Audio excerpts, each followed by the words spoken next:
Bueno, buenas tardes en Ciudad de México, Lilia, de nuevo. Buenas noches en España, 3:30 de la tarde allí, 10:30 de la noche aquí. Y bueno, pues un poco como continuación de la charla anterior que tuvimos, de introducción un poco a la tanatología, el duelo, etcétera. Primero me gustaría un poco introducir el tema viendo los tipos de pérdidas que se pueden producir en menores y o sea, qué tipo de pérdidas podemos tratar con menores y cómo abordar cada uno de ellos. Ok. Hola, yo soy la tanatóloga Lidia Trujano. Saludos. Ok, los duelos que pueden presentar los niños. Sí, pueden ser como muy diversos, considerando que los niños de 0 a, bueno, más o menos 5, de 3 a 5 años, más o menos, mencionábamos la vez pasada, no conciben el proceso de morir, no lo entienden.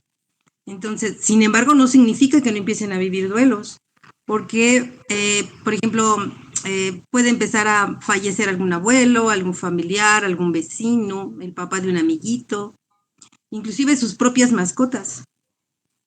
Entonces, para un niño se le muere una mascota y bueno, es una cosa terrible. Entonces, para los niños de, como decíamos, de 3 a 5 años más o menos, no hay como una forma estratégica para manejarlo o qué tipo de duelo pueden presentar. E insisto, la pérdida del familiar, bueno, eso es básico.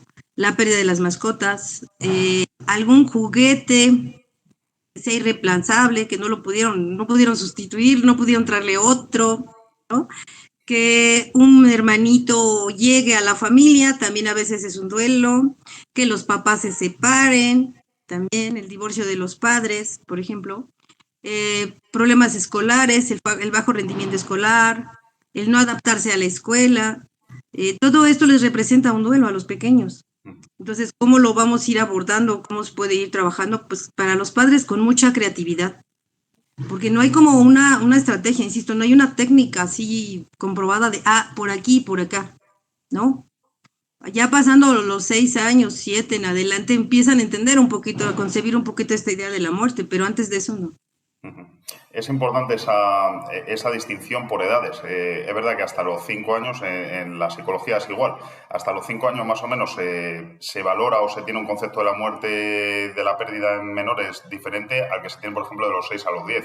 Y a partir de los 10 en adelante, 11, 12 años, ya se considera preadolescentes o adolescentes y ya ahí se aborda de una manera incluso diferente también de ese intervalo de 6 a 10. Uh-huh. Sí, sí.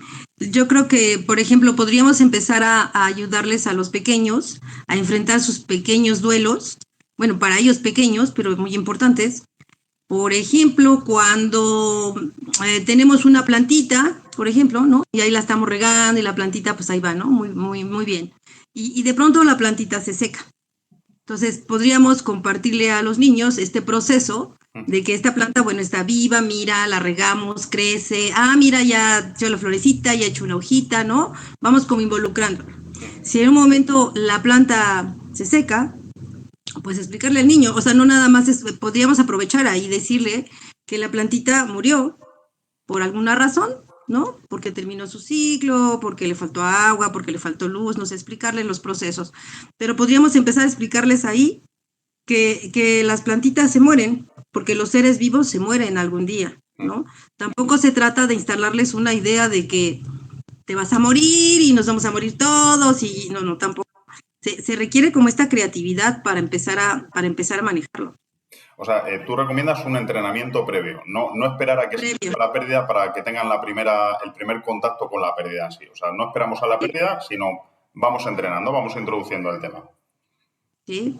Es lo más práctico y utilizar mucho la creatividad. Inclusive yo tuve una experiencia con alguna mascota de una vecina y el gatito era un gatito y el gatito pues se van a las azoteas, desapareció el gatito, ¿no? Y el niño estaba, bueno, en el caos porque se le fue el gatito.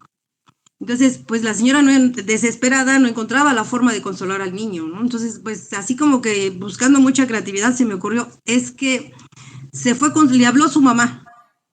Entonces, al gatito le habló su mamá y entonces se fue con su mamá. Pero tal vez cuando su mamá, si le da permiso, tal vez va a regresar a venir a jugar contigo, ¿no? Y eso le calmó al niño completamente. Entonces, cuando extrañaba al gatito, se acordaba, es que le habló su mamá. Sí, le habló su mamá, pero no le ha pedido permiso para salir. Y con eso el niño más o menos se acomodó esto, Manejó. porque eso para el niño ya era un duelo, una pérdida de su mascota. Ujú. Entonces, pues como que mucha creatividad y ir como entrenando al niño a esta parte de las despedidas y esta parte de, pues de la muerte, ¿no? De que al final de la historia todos los seres vivos van a morir. Ujú. Sí, se trata un poco de adaptar nuestro lenguaje al del niño y decir, bueno, pues se lo voy a contar como de niño a niño. Es un poco, sería un poco rebajar nuestro nivel de conciencia o de adultez, ponernos al nivel de él y decir, pues se lo voy a contar como se lo contaría a un amiguito de 6 años, de 7 años o de 10 años. Mucha creatividad, yo lo que recomiendo siempre, mucha creatividad. Y explicárselos también de una forma muy lúdica. Mm. Luego, cada niño es un mundo, entonces a cada niño tiene un cerebrito, aunque sean todos niños, pero cada niño entiende las cosas. O sea, al final el que mejor conoce a los niños es el pariente cercano o la persona cercana, es el que mejor conoce a ese niño y es el que tiene que adaptar las estrategias a cada niño en particular. Sí, y también es importante esta parte donde pues los niños van aprendiendo con la conducta de los padres, aprenden por imitación. Entonces también si, por ejemplo, hablemos del fallecimiento de un familiar, si los niños, aunque tienen 5 años y no entienden la muerte, están viendo a sus padres pasar por todo ese proceso de una forma súper devastadora, súper secreta, no se habla de eso, no te voy a explicar lo que pasó y todo esto, también él empieza a aprender que entonces eso tiene mucho dolor y eso significa sufrimiento, y aunque no lo conciban como tal, pero ya se empiezan a introyectar estas ideas también. Entonces, si sucede un deceso en la familia, lo mejor sería, pues sí, explicarle, aunque no lo entienda, a su nivel, explicarle, ¿no? Y también la otra parte, participarle, llorar con el niño, ¿no? Y decirle, sí, yo también estoy triste porque murió tu abuelo, y estoy triste y también lloro, también lo extraño, ¿sabes? Entonces, compartir con el pequeño esta parte donde sí, no entiendes, yo sé que estás sufriendo, algo te está moviendo, sí, y no le puedes poner nombre, pero yo te ayudo. A ver, estoy llorando porque estoy triste porque falleció el gatito, porque falleció el abuelo, porque pasó tal cosa, porque tu papá y yo nos vamos a divorciar, ¿no? Entonces todo esto cuenta. Has tocado un tema, creo que esencial, que es el tema de compartir las emociones con ellos. Al final, ¿qué ocurre? Que intentamos, para proteger a los niños, intentamos que no nos vean llorar, que no nos vean sufrir, que ellos no sufran, que ellos no lloren. No, no, es justo al contrario. Si yo necesito, por lo que comentabas además, por la imitación, si yo comparto con el niño que me siento triste y como me siento triste lloro, el niño entiende que llorar o liberar esa emoción de esa manera es algo positivo y es algo normal. Es decir, si yo lo necesito, lo libero y eso a mí me hace estar más tranquilo. Entonces, es esencial el enseñar a liberar las emociones y que ellos nos vean a nosotros liberarlas también y explicarles por qué estamos en ese momento tristes, que ellos no perciban siempre el lloro, la tristeza, un poco esas emociones que no son las habituales o las agradables o las que relacionamos con la felicidad, que ellos también las relacionen como algo normal. Es decir, yo para estar bien necesito antes pasar por este proceso, necesito antes descargar de esta manera. Sí, explicarles que se vale llorar y que se vale sentirse triste y que se vale extrañar, ¿no? O sea, a ver, sí, sí se vale, permítetelo, ¿no? O sea, y no tener estas conductas que algunos padres tienen de, ya no llores, ya no estés triste, ¿no? No sufras, no pienses, olvídalo, ¿no? Y estas ideas también que se les instalan a algunos niños de, no sé, se fue al cielo, está de viaje, ¿no? Porque algunos inclusive ni siquiera les dicen que falleció el familiar, les dicen que está de viaje, ¿no? Entonces, ese viaje eterno, imagínate un niño de 5 años que se queda con la idea de que su familiar está de viaje y está esperando, cumple 5, 6, 7 años y trae esta necesidad de que esta persona regrese, ¿no? Entonces también se le está creando este vacío existencial al niño. Ahí además generamos problemas añadidos. Es la sensación de abandono. El niño tiene la sensación de me han abandonado. Y es más, posiblemente pueda coger miedo a que otras personas cercanas me abandonen de la misma manera, se vayan de viaje y no regresen. Entonces, al final es todo un proceso complejo que estamos generando alrededor de algo que es mucho más sencillo. Es decir, Sí. es mucho más sencillo, aunque a priori parezca más difícil abordar la verdad y entrarles con la verdad, adaptándola a su lenguaje y a su nivel, que contarles una historia que creemos que con eso estamos protegiéndolos, estamos haciendo mejor las cosas, estamos intentando que no sufran, cuando lo que vamos a generar en el niño es una sensación de ansiedad a futuro ante un posible abandono, un posible viaje con no retorno, etcétera, que no va a ser en beneficio de él. Sí, y es importante también no utilizar palabras o frases como se nos fue, ¿no? Porque cuando le decimos se nos fue tu papá, se nos fue tu abuelo, o sea, se fue significa me abandona. Sí. Entonces hay que usar también las palabras correctas de murió. Y empezar a enseñarle también al niño que esto se puede afrontar, que sí va a ser un proceso doloroso, triste, pero que se vale sentirlo. Y está también la parte de los rituales familiares, el que sea. Estos rituales familiares que ayudan a los dolientes, ¿no? Y el niño también va aprendiendo esto, que puede ser desde una tradición, algún método de escribirle una carta, no sé, cualquier cosa, ¿no? Sembrar una plantita porque murió su conejo, alguna situación. Aquí vamos a poner esta planta que le gustaba a tu conejo para que cuando venga, o no sé, si algún día regresa, la va a ver, mira. Empezar como a explicarles este asunto de que la ausencia es natural. Esta ausencia sí es natural.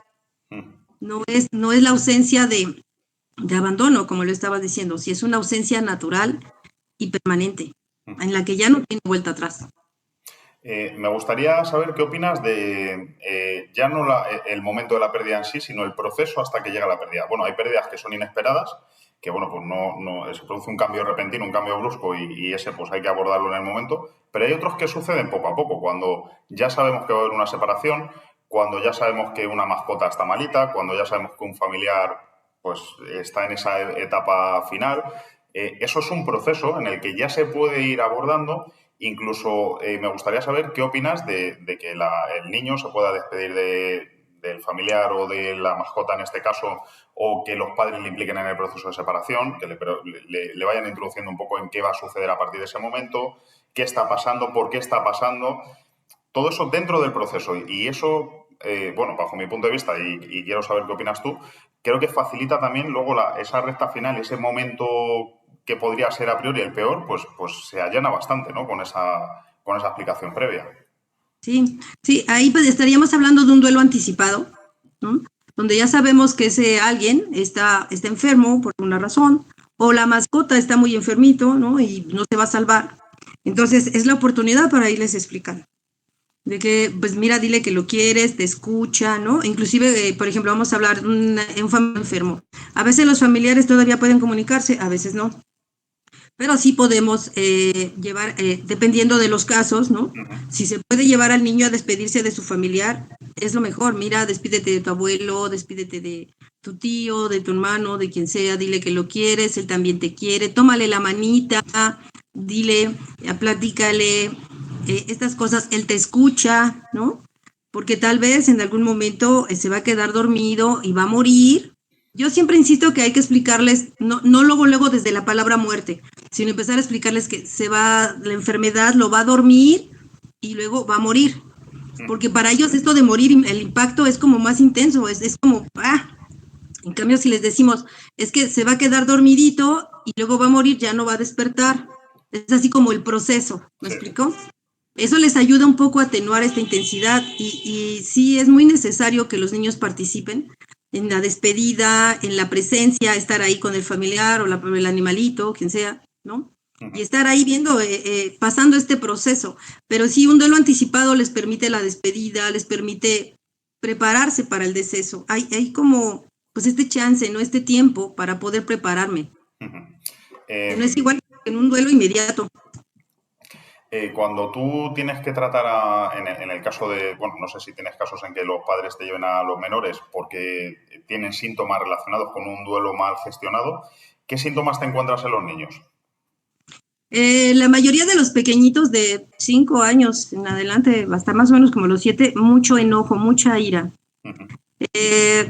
Como no pueden ponerle nombre a la emoción y canalizarla, mucha ira, mucha rebeldía. Son niños que se han presentado en el colegio, que empiezan a pelear con los otros niños, o que ya no quiero comer, o que hacen berrinche, este tipo de cosas. O sea, eso es lo que más, creo que es una de las emociones más frecuentes, el enojo, la ira. O sea, estoy enojado porque se fue, estoy enojado porque ya no lo veo, ¿dónde está? ¿No? Porque para ellos no conciben que ya no esté, no es reversible, ¿no? Entonces, yo creo que esa es una de las más frecuentes. Para eso ayuda también algo que se está empezando a trabajar en los coles.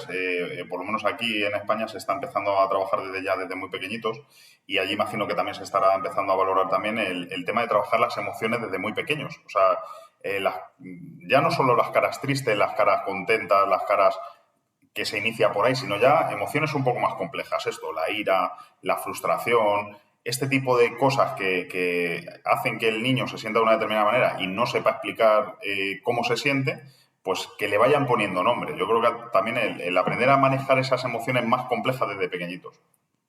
Sí, es que es más fácil que el niño, en lugar de ir a patear a su compañero, le diga, estoy enojado porque se murió mi papá, estoy enojado porque mis papás se divorciaron, ¿no? Pero ayudarle precisamente a que le ponga nombre a la emoción y que la canalice, Eso es. y que no sea de una forma simplemente espontánea y que salga con Claro. presión, sino que salga de forma natural, y explicarles que se vale. O sea, sí tienes derecho a estar enojado, se vale estar triste, o sea, siempre explicarles esto, ¿no? Uh-huh. Yo creo que eso ayuda mucho. Sí, que sepan identificarla primero para luego enseñarle la forma de canalizarla correctamente. Es decir, tú no te tienes que quedar con esa ira dentro, tienes que sacarla, pero sácala así, no lo que decías tú, no pateándole al compañero o un mueble o lo que sea. Sí, es que eso también lo ven con los padres, ¿no? Si los padres están pasando por el duelo y están llorando a escondidas y todo el asunto, pues también el niño está viendo que eso es malo, que eso no se debe liberar en público y todo esto, ¿no? En cambio, sí, como padres, nos acercamos al niño y le decimos, yo también estoy triste por la situación que estamos viviendo, ¿no? O sea, duelo, divorcio, lo que sea. También estoy triste, ¿no? Entonces el niño aprende a compartir su emoción y aprende que eso que siente se llama tristeza. Y que estoy enojada, sí, también estoy enojada, me parece que es injusto. Pero ¿qué crees? Es injusto, pero es correcto, así pasan las cosas, ¿no? O sea, la muerte es irreversible. Uh-huh. Hay niños que tienen retrocesos a comportamientos más infantiles. ¿Se te ha dado algún caso de esos? Sí, sí, pero es como muy válido porque es esta necesidad de protección.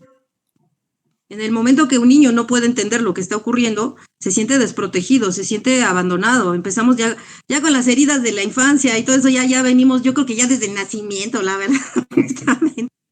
Entonces ya empiezan a crear, a fomentar todo esto, y empiezan evidentemente a no poder controlar esfínteres y estas cosas. Tuve también una niña que dejó de hablar como por 2 años. Se comunicaba muy poco y no quería hablar, o sea, nada más no quería hablar. Y este proceso de empezar a platicar, de empezar a ayudarle, ¿no? Evidentemente no hablaba, pero poco a poco, inclusive recuerdo que una vez, en lugar de estar en el consultorio, me la llevé al parque. Le dije, ¿saben qué? Va a ser en el parque la sesión. Y ahí en el parque, entre juegos, columpios y arbolitos, empecé a explicarle y empecé a decirle, ¿no? Mira, es que el arbolito, ya viste, las hojitas tan verdes, pero también hay hojitas amarillas, porque también las hojitas se mueren. Y mira que y empezamos ahí poco a poco, la niña se fue acomodando muy despacio, pero sí empezó a acomodarse. Uh-huh. Muy bien, es muy interesante lo de sacarles del contexto un poco terapéutico y meternos en su mundo, trabajar con ellos en su mundo. Entonces eso les destensa, se relajan y entonces su cerebro se abre. Y bueno, pues ahí cabe más que entre nuestro... Mucha creatividad para trabajar con niños, yo creo que más que técnica, creatividad. Uh-huh. Hablarles en su idioma, ¿no? Y además también el tono de voz que utilizamos, ¿no? No tiene que ser serio, ¿no? También un tono de voz muy lúdico, ¿no? Muy así en tu idioma, con tus palabras, ¿no? Sí, yo creo que es la forma más sencilla de abordar estas cosas del duelo. Uh-huh. Quizás, bueno, nos es muy complicado explicarles una pérdida de un familiar cuando se trata de un abuelo o de una abuela, etcétera, ¿no? Mayores. Cuando es un padre o una madre, cuesta más, pero cuando es un hermanito, amiguito, alguien de su edad, ahí se complica todo. Porque estamos Sí, hablando de niño, o sea, al final cuando tú explicas un poco el ciclo de la vida, que las personas mayores cuando llegan a una edad, bueno, pues eso al final es más natural, digamos, pero lo antinatural eso es muy complicado para un adulto gestionar la pérdida de un menor, pues de menor a Ujú. menor, que no tienen ni el concepto de la muerte claro, mucho más complejo, ¿no? Sí, yo creo que ahí también podrías empezar cuando es un amiguito, es muy, muy intenso, pero tendríamos que explicarle las cosas con la verdad, pero de forma también lo más lúdica y en su idioma. O sea, explicarle que hay enfermedades, los seres humanos, que estamos, todos los seres vivos nos podemos enfermar, y hay enfermedades que no tienen cura, ¿no? Digo, es que no hay de otra más que explicárselos tal cual. O sea, hay enfermedades que no tienen cura y por lo tanto las personas van a morir, pero tienes la oportunidad de decirle a tu amiguito que lo quieres, que lo vas a extrañar, que algún día se van a ver en otro mundo, en no sé, cuando la gente cree en esto, ¿no? Porque hay gente que les dice van al cielo, se van con Dios, ¿no? Entonces, pues explicarles que, bueno, algún día, si estás con Dios, algún día nos vemos, ¿no? O te voy a visitar en sueños, estas cosas donde el niño le da como un contexto a esto. Sí. Pero sí, no, pues, no le podemos mentir, tenemos que explicarle que está enfermo y que es una enfermedad terminal y que no todas las enfermedades tienen cura. Ujú. Pero sí es tal cual con la verdad, pero de la forma más sutil, más lúdica que se pueda. Ahí trabajar mucho también, me gustó mucho un concepto que tocaste el otro día, que fue el tema del legado. En el caso del niño sería el recuerdo, trabajar un poco con el concepto del recuerdo, ¿no? De siempre va a existir mientras tú le tengas en tu recuerdo, siempre va a estar vivo cuando tú veas sus fotos y veas tal, lo vas a mantener vivo dentro de ti, ese tipo de cosas. A lo mejor son un poco abstractas, pero de alguna forma adaptarlo también a su lenguaje para que él entienda que las cosas que ha vivido con ese amiguito, con ese familiar de su edad o similar, pues que no, va a permanecer para siempre en su recuerdo. Sí, Mientras él le recuerde, pues siempre lo va a tener ahí. Eso no se va a perder. O sea, de ahí en adelante no va a haber recuerdos nuevos, pero los que se han generado hasta ahí viven para siempre. es que sí, ahí es bien importante ayudarles a entender que cuando alguien fallece, no queda un vacío, queda una ausencia. Entonces, si nos convertimos en el legado del otro, es más fácil. Entonces, bueno, sí, tienes 10 años, tu amiguito también va a morir o ya se murió. Sin embargo, estuvo contigo todos estos años. ¿Te acuerdas cuando jugaste con él? ¿Te acuerdas cuando hicieron la tarea juntos? O sea, todo ese tiempo lo compartió contigo. Hoy él ya no está, pero tú sí. Entonces tú vas a seguir yendo a la escuela porque él ya no puede, pero tú estás vivo. Entonces tú sí puedes seguir haciéndolo. Ya no lo vas a hacer con él, lo vas a hacer con otro amiguito, ayudándole a entender que no hay un vacío, porque los niños como que quieren en ese momento es cubrir ese espacio con el otro, porque además hay algo bien importante. ¿Dónde pongo el amor que le estaba dando a mi amiguito? Claro. Que eso es bien importante. Y yo lo he checado mucho en terapia. O sea, cuando fallece alguien, el animalito, el vecino, el compadre, lo quien sea, cualquier familiar, queda como esta parte donde pongo este amor que le tenía a la persona. Como que la gente se queda ahí con ese amor atrapado y ahora qué hago, Sí, sí. ¿no? O Entonces, incluso sienten culpa de dárselo a otro. exacto. Entonces ahí como que es bien importante ayudarles a ver lo que hablamos del legado. Entonces, sí, es que, a ver, no te está dejando una ausencia. No, digo, perdón, te está dejando solo la ausencia. Es una ausencia, no un vacío. Entonces, ok, ¿dónde vas a poner todo ese amor? Ok, pues en otra persona, en una mascota, en una plantita. ¿Qué le gustaba a la otra persona? No, pues que le gustaba escuchar cumbias, ¿no? Oye, ¿te gusta escuchar cumbias? De vez en cuando escuchas unas cumbias. Puedes escucharla en su honor de vez en cuando y como que recordar y decir, ah, pues cuando bailábamos esto, no sé. O sea, ayudarles a entender esto. No, no es un vacío, solo una ausencia. Y luego que no hay prisa por depositar ese amor en otras personas o en otros objetos o en otras. No hay prisa. No tienes por qué sustituir inmediatamente a tu amiguito por otro amiguito, ni a tu mascota por otra mascota. No. Tómate el tiempo que necesites, vive ese cambio y cuando estés preparado consideres que pues, va a llegar solo. No es, eso también es una cosa que hay que los padres muchas veces, pues en el caso de las mascotas, muere un animalito y enseguida compramos otro al día siguiente. Y dices, oye, que no, deja al niño. El niño necesita su tiempo para asimilar que ha perdido a su mascota antes de que traigas una mascota nueva, porque no le va a poder demostrar tampoco ese cariño. No, no quiera esa mascota, quiera la que tenía. Entonces déjale que lleve ese proceso y cuando él esté preparado o él quiera, pues también preguntarle, oye, ¿te apetece ya tener otra mascota? O en el caso de los menores, no es te apetece tener otro amiguito, sino tómate tu tiempo para recordar a tu amigo, es normal que estés triste, es normal que tal, y ya llegará el momento en que empieces a dar ese amor y ese cariño y esa confianza a otras personas, a otros amiguitos, a otros compañeros. Pero sí es importante ayudarles a reconocer eso, que esta parte que me está ocasionando este sufrimiento y que me está ocasionando esta sensación de ausencia es porque no tengo dónde poner lo que le daba al otro. Entonces, si le ayudamos a eso, es más fácil que pase el proceso. Y no solo en los niños, también en los adultos. También en los adultos. A veces también se olvidan los adultos que dicen, es que falleció mi esposo, ¿no? Es ok, pero tu esposo no solo era tu esposo, también era papá, también era tío, ¿no? También era sobrino, también era hijo, o sea, tenía muchos roles. Entonces, no eres la única persona que está en duelo, o sea, hay muchísimas personas a tu alrededor. Y con los niños pasa igual, ¿no? O sea, hay que entender que los adultos pueden estar pasando el proceso, pero los niños también. Es algo que los papás olvidan mucho o no toman en cuenta. Sí, quizá porque en el momento del duelo, en muchas ocasiones, los adultos también están en duelo porque intentan proteger, y perciben el sufrimiento como algo negativo. Entonces, como lo percibo como algo negativo, voy a intentar proteger a los niños de este sufrimiento, cuando realmente lo que hay que hacer es hacerles partícipes contigo de tu duelo. Así pasamos un poco el duelo entre todos y entre todos nos entendemos, entre todos nos apoyamos y entre todos ayudamos a que el proceso sea lo menos traumático posible para todos.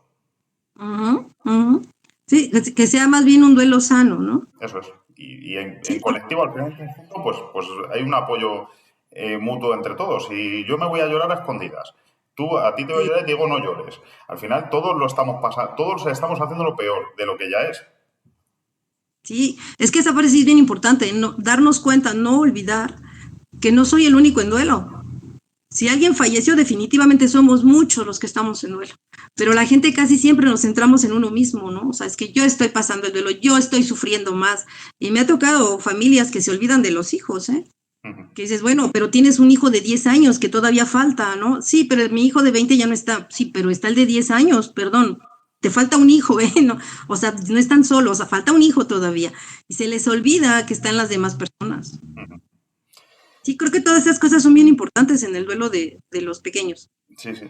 Bueno, yo creo que hemos tocado muchas cosas. ¿Qué te queda por ahí? Que no hayamos hablado, que no hayamos contado. Pues no sé, que en la parte de los niños también van a pasar por todas las etapas del duelo. No solo los adultos. Los niños también pasan por las etapas del duelo.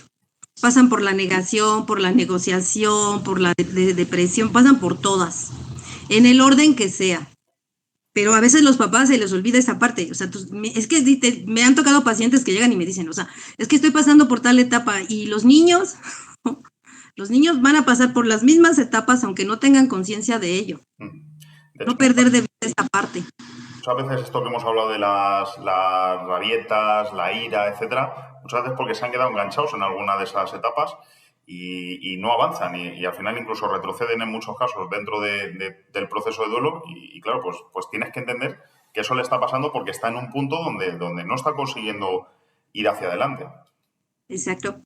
Sí, entonces nada más a los padres, nada más la única recomendación es ser muy creativos para ayudar a los niños a pasar el duelo, compartirles, notificarles todo lo que tenga que ser, que tenga que ver con el duelo. O sea, no hacerlos a un lado. Muchas veces no le damos la importancia de duelo a la separación. A mí es un tema que yo creo que merece casi un capítulo aparte, Sí, pero sí, la separación de los padres es muy intensa. y además se da una circunstancia extraordinaria que es que normalmente no hay buena comunicación entre ellos. Entonces, como no hay buena comunicación, es difícil que al niño le comuniquen bien lo que está pasando, que le hagan partícipe. O sea, igual que, digamos, una pérdida une, hasta, bueno, en general, digamos que la familia se une, la familia se da cariño, se apoya. En una separación es al revés. Las partes que se están separando normalmente no se llevan bien entre sí o no suele ser, aunque incluso los amistosos no son del todo amistosos, pero es que además están las familias de unos y de otros malmetiendo en contra del otro, intentando ver el interés de su protegido, ¿no? De alguna forma. Sí, Entonces, que también los hijos ahí están perdiendo abuelos, primos, amiguitos, vecinos, o sea, los niños, aunque les dicen, los divorciados somos tu papá y yo, pero te queremos y seguimos contigo. Perdón, pero eso no es real del todo. Se hacen los bandos y entonces los niños empiezan también a perder núcleos familiares, amiguitos, vecinos, abuelos y bueno, se hace el lío, que eso sí es bastante complicado, el proceso del divorcio de los niños, vivirlo sí es complicado, Cambio muy de, intenso. cambio de domicilios, vivir unos días en una casa, otros días en otra, actividades que ya no se hacen en el mismo sitio donde se hacían, muchas veces implica cambio de ubicación de la vivienda incluso y cambio de centros al final. Ya no solo es que se separen los padres, es que se separan los padres, se separan los núcleos familiares y los contextos de relación que tenían niños sociales cambian. Cambia la ubicación, cambia la vivienda, cambia el centro escolar en muchos casos. O sea, es brutal. Y es que eso es un duelo terrible, ¿eh? Para los chicos es un duelo terrible. Y más si están en esta edad de los 7, 10, 12 años, es súper difícil. De verdad, súper, súper difícil. Es Consejo. algo que no tienen palabras para explicarlo. Y digo, a mí me ha tocado también que explicarles así como 10, 11 sesiones y el niño así como que todavía no lo veo convencido, ¿no? A ver, ven acá y otra vez, mira, y les cuesta mucho trabajo. Yo creo que en los chicos es el duelo que me ha costado más trabajo, ese proceso. Sí, que El muchas veces divorcio de los padres implica y, muchas cosas. y provoca muchas secuelas a largo plazo en la educación, en el crecimiento, en el desarrollo, en el fracaso escolar, en chavales con conductas violentas, con baja autoestima, que entran en bandas. O sea, tiene mucho que ver con un núcleo desestructurado familiar. Y eso realmente no es tanta culpa de que el núcleo familiar se haya desestructurado, sino de una muy mala gestión de esa separación o de esa ruptura. Sí, es que exactamente es eso. Si los padres no se ponen bien de acuerdo, no tratan de hacerlo de la forma más sana y se preocupan por los hijos, pues los niños quedan así como a la deriva, ¿no? Sí, ahí sí hay como muchísima tela de donde cortar, ¿eh? O sea, sí es muy intenso ese proceso, muy intenso. ¿Algún consejo que puedas? Pues es que ahí ni cómo te explico, ¿no? Yo lo que he platicado con los niños también es lo mismo. A ver, siempre va a ser tu mamá, siempre va a ser tu papá, ¿no? Es que, ¿qué más les puedes decir, no? Me tocó una vez un caso que la niña le decía a su mamá, es que ya perdona a mi papá porque mi papá no tiene muebles y no tiene trabajo y tú tienes todo, entonces ya perdónalo para que mi papá esté bien. Y entonces porque la niña sentía que era la mamá la culpable de la desgracia del papá, ¿no? Entonces, bueno, pues yo entendía todo el contexto. Entonces hablo con la madre y todo el asunto. Entonces digo, a ver, vamos a hacerle así. Ok. Y entonces le digo, tú como mamá le vas a decir a tu niña, ¿sabes qué? En cuanto vuelva a mencionarlo. Mira, hija, yo no tengo nada que perdonarle a tu papá puede venir aquí cuando quiera. Si él no ha venido es porque no puede. Y si no tiene muebles es porque apenas los va a comprar. Pero a ver, no hay nada que perdonarle a papá puede venir aquí libremente. O sea, ayúdale a entender que no eres tú quien está ocasionando la ausencia del papá, ¿no? Y con esto la niña así cuando escuchó, a ver, no tengo nada que perdonarle a papá, ¿no? Eso calmó completamente la ansiedad de la niña. Y inmediatamente bajó así como que todo el caos, ¿no? Así como, ok. Porque ahí, por ejemplo, la niña estaba creando un bando. Yo fíjate que creo que igual que el abogado tiene un papel muy destacado en las separaciones, creo que el terapeuta debería tener un papel muy destacado también en las separaciones sobre todo cuando hay menores de por medio. O sea, cuando hay menores de por medio, debería ser casi un requisito que, que les, Debería ser obligatorio. que les Sí. ayudara, que ayudara a las personas que se separan a entender toda la magnitud de este cambio, que no es un duelo, son muchos duelos unidos en uno al final. Sí, sí, es que ahí sí implica muchísimas cosas, muchísima pérdida, muchísimo de todo. Y más si empiezan también con la separación de bienes y todas estas cosas, bueno, ¿cómo te explico, eh? Y que empiezan con que yo me quedo con la niña y tú te quedas con el niño, bueno, pues ni que fueran pelotas, ¿no? O Sí, sí. sea, Son y productos, es, son incluso a veces por despecho, pues se utilizan como arma arrojadiza hacia el otro, se violenta contra uno de los progenitores y dices, "Joder, es que eso al final va a ser muy, muy, muy negativo a largo plazo para todos. Para para los todo. menores, los primeros, que son los que lo van a pagar, pero para ambas partes que se están separando. Porque tú hoy le pones en contra de la madre o en contra del padre, pero es que mañana esa ira y todo ese sentimiento negativo que está guardando se va a volver contra los dos. No solamente contra el progenitor contra el que le quieres poner en contra, sino contra el otro también. Sí, y decía una abogada, no es que se agarran a niñazos, decía, es que estamos en el juzgado haciendo el proceso y se agarran a niñazos, y se empieza la discusión y cada quien quiere al niño y empieza el lío, ¿no? Y sí, es verdad. Además también les crea mucho resentimiento. Ujú. Y además esta sensación también de abandono, o sea, es incoherente no hay forma de que ellos mismos se lo puedan explicar. Entonces sí tiene que llegar un terapeuta a explicarle a los chicos qué está pasando. Nunca, yo creo que nadie que pase un proceso así va a poder tener una relación realmente sana con ese duelo, no creo. Hasta que ya sea más adulto y tenga como más el contexto. Bueno, pues ahí dejamos el consejo, que en tanto no sea obligatorio, pues que voluntariamente se considere la ayuda de un terapeuta para intentar ayudar y hacer entender todo lo que implica ese proceso de separación, también en otros procesos de pérdidas, en cualquier proceso de pérdida que se recurra cuando no se tienen las herramientas, no se conocen, no se puede ver el alcance de ese proceso para un menor, pues que se recurra siempre a un terapeuta experto que pueda ayudar a gestionar mejor y a llevar mejor esa situación. Sí, estoy completamente de acuerdo. Y no es porque seamos, Ok, y no es porque seamos parte de esto, ¿no? no sé. Ok, No. Pues nada, Lilia, otro verdadero placer. Fíjate que esta que era concreta, que no era, o sea, que se suponía que iba a ser un poco más corta que la introductoria, se nos ha ido bastante más de tiempo. Y eso es porque el tema es interesante y lo merece. Entonces, es que todos los procesos de duelo, cada tipo de duelo, cada proceso es como muy amplio. No lo lo resumimos lo más que se puede, pero sí es como muy macro. Ok, y aún así sigue estando muy resumido. Para próximas charlas me gustaría que tratáramos también un proceso de pérdida muy arraigado como, o sea, entre terapeutas sí lo consideramos como duelo, pero las personas adultas quizás no, que es el tema de la jubilación. La jubilación, el fin de la etapa laboral, en la pérdida de trabajo, o sea, todas las pérdidas que tienen que ver un poco con el fin de la actividad laboral, ya sea por pérdida de un trabajo o por fin de la actividad laboral definitiva. Entonces, si te ok. parece, nos reservamos una charlita también para hablar de este tema. Claro que sí, con mucho gusto. Muy bien, pues muchísimas gracias. Paramos aquí la Ok, grabación. hasta Muchas luego. gracias, Lidia.